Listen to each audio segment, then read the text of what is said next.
បាទជំរាបសួរទៀតណាបាទដល់អស់លោកពុទ្ធបរិស័ទទាំងអស់អាយដាមលោកជំទាវអស់លោកស្រីលោកយាយលោកតាទាំងអស់កូនក្មួយទាំងអស់ទៀតណាបាទនៅក្នុងឱកាសពេលនេះខ្ញុំសូមរាយរាប់ពីប្រវត្តិលោកតាក្រហមកទៀតណាបាទដែលស្ថិតនៅក្នុងភូមិស្វាយជ្រុំសង្កាត់ស្វាយជ្រុំក្រុងអរិយស័ព្ទខេត្តកណ្ដាលទៀតណាបាទហ្នឹងហើយប្រវត្តិលោកតាក្រហមកនេះបាទតាំងពីដើមមកតាំងពីចាស់ជំនាន់ដែលកើតមកជំនាន់ដែលយាយតាខ្ញុំនេះបាទកើតមកគឺតាន់ឃើញលោកតាគេគោរពបូជានៅហ្នឹងពីដើមមានដើមពោធំមួយទៀតបាទដើមពោធំនេះមើលគ្រាន់តែគុលបាទគុលធំ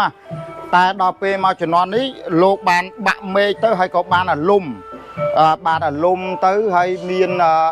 កូនដើមពោហ្នឹងក៏បានដុះឡើងមកវិញហើយមកដើមនេះហើយក៏បានដាំនោះអាចារ្យហ្នឹងក៏បានដាំបាទដាក់ឡើងមកវិញដើម្បីឲ្យលោកតាបានគង់នៅបាទក្រោមម្លប់ដើមពោនេះអញ្ចឹងទេប្រវត្តិលោកតាក្រហមកមានលោកស័ក្តិសិទ្ធិទៀតមានគេមកបែបនច្រើនបានជាសះស្បើយទៅបានសំដូចបំណងអញ្ចឹងទៀតណាបាទហើយក៏បានចូលរួមគ្នាកសាងអាស្រមរបស់លោកតាក្រហមកលោកតាក្រហមកពីមុនមកលោកអត់ទាន់មានជារូបរាងទេមានតែដុំថ្មទេគេគោរពបូជាទេណាបាទដល់ពេលតមកអស់លោកសពរជនអ្នកមានធនធានហ្នឹងលោកក៏បានណាបាទហ្នឹងហើយក៏បានធ្វើជារូបសំណាកជាពិសេសប្រាង្គព្រះខូសធម្មបណ្ឌិតលុនសកុន្ធាព្រះរាជាគណៈថ្នាក់តោនៃព្រះរាជាណាចក្រកម្ពុជា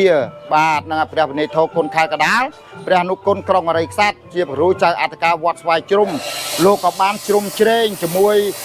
អគ្គមហាបាសិកាពុទ្ធសាសនុបឋមសុកវណ្ណាទៀតណាបាទបានកសាងបាទនៅ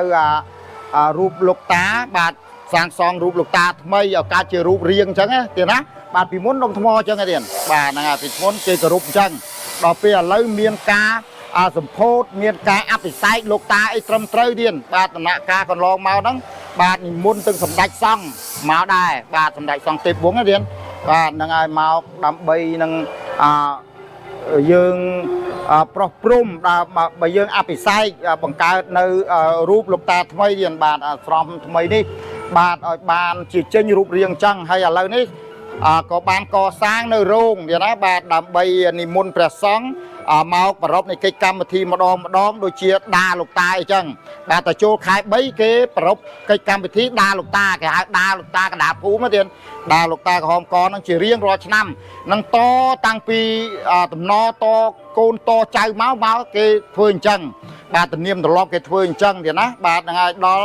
ចូលខែ3មុននឹងចូលឆ្នាំគេត្រូវមកដាលោកតាបកន្លែងផ្សេងគេហៅដាលៀនបកន្លែងនេះគេហៅដាអ្នកតាឬក៏ឡើងអ្នកតាអញ្ចឹងទៅណាបាទអ្នកតាក្រហមកនេះបាទហ្នឹងហើយតាំងពីមកយើងកើតមកឃើញនៅនឹងមងស្រេចដឹងប្រហែល100ឆ្នាំហើយដើមពោនេះទៀតអត់យើងអត់កំណត់បានអញ្ចឹងណាទៀតណាបាទហ្នឹងហើយក៏កន្លែងនេះក៏មានស័ក្តិសិទ្ធិផងដែរទៀតបាទគេតែងតែពុទ្ធបរិស័ទទាំងអស់លោកតែងតែមកបន់ស្រន់បាទសុំលៀបសុំជ័យឬក៏បន់ស្រន់ឈឺអីហ្នឹងលោកតែងតែជួយឲ្យបានគេសមប្រកបអញ្ចឹងណាទៀតណាបាទហ្នឹងហើយអញ្ចឹងមានអ្វីទេបាទខ្ញុំជម្រាបតែប៉ុណ្្នឹងទេបាទកន្លែងនេះគេគោរពលោកតាបាទដល់ពេលមួយឆ្នាំគេធ្វើដាលោកតាម្ដងនិមន្តព្រះសង្ឃមកចម្រើនព្រះបរិត្តបាទបាំងស្គលបាទរាប់បាតឧទ្ទិសជូនដល់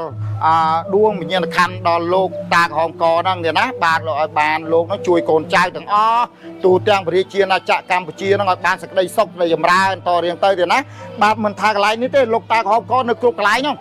បាទហ្នឹងញៀនលោកនៅគ្រប់កន្លែងទាំងអស់អ្នកណាក៏កន្លែងមានលោកតាក្រហមកដែរយើងក៏គោរពលោកតាក្រហមកដែរអញ្ចឹងណាបាទតាមផ្លូវភ្លឺផ្លូវក្នុងផ្លូវល្ងិតហ្នឹងលោកជួយតាមថែរក្សាយើងគ្រប់គ្នាបាទតែងតែឲ្យកូនចៅហ្នឹងបានសេចក្តីសុខនៃចម្រើនបាទអស់លោកទាំងអស់ឲ្យបានសុខមានលៀបមានជ័យមានសិរីសួស្តីចាប់តាំងពីពេលនេះដល់រាប់តរៀងទៅសូមអនុមោទនីភ្លេចមួយចំណុចទៀតទាំងបាទសូមអំពាវនាវដល់សពរដ្ឋជនទាំងអស់ទៀតបាទសូមលោកជួយទៀតណាបាទនៅពេលនេះកំពុងតែសាងសង់អញ្ចឹងអត់ទាន់បានរួចចប់សពគ្រប់អញ្ចឹងទេណា បាទដល់សពរស់ជនទាំងអស់ដែលលោកបានដឹងបានឃើញបានឮហើយនេះក៏សូមលោកជួយជាសទ្ធាបាទចាប់សទ្ធាជ្រះថ្លា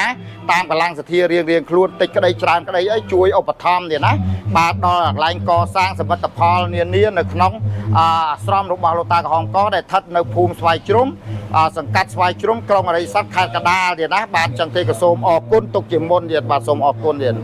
តែបងប្អូនបានស្ដីសុខចម្រើនសាពីប្រយោជន៍វត្តចំពុកសូមឲ្យថ្ងៃថ្ងៃប្រពួង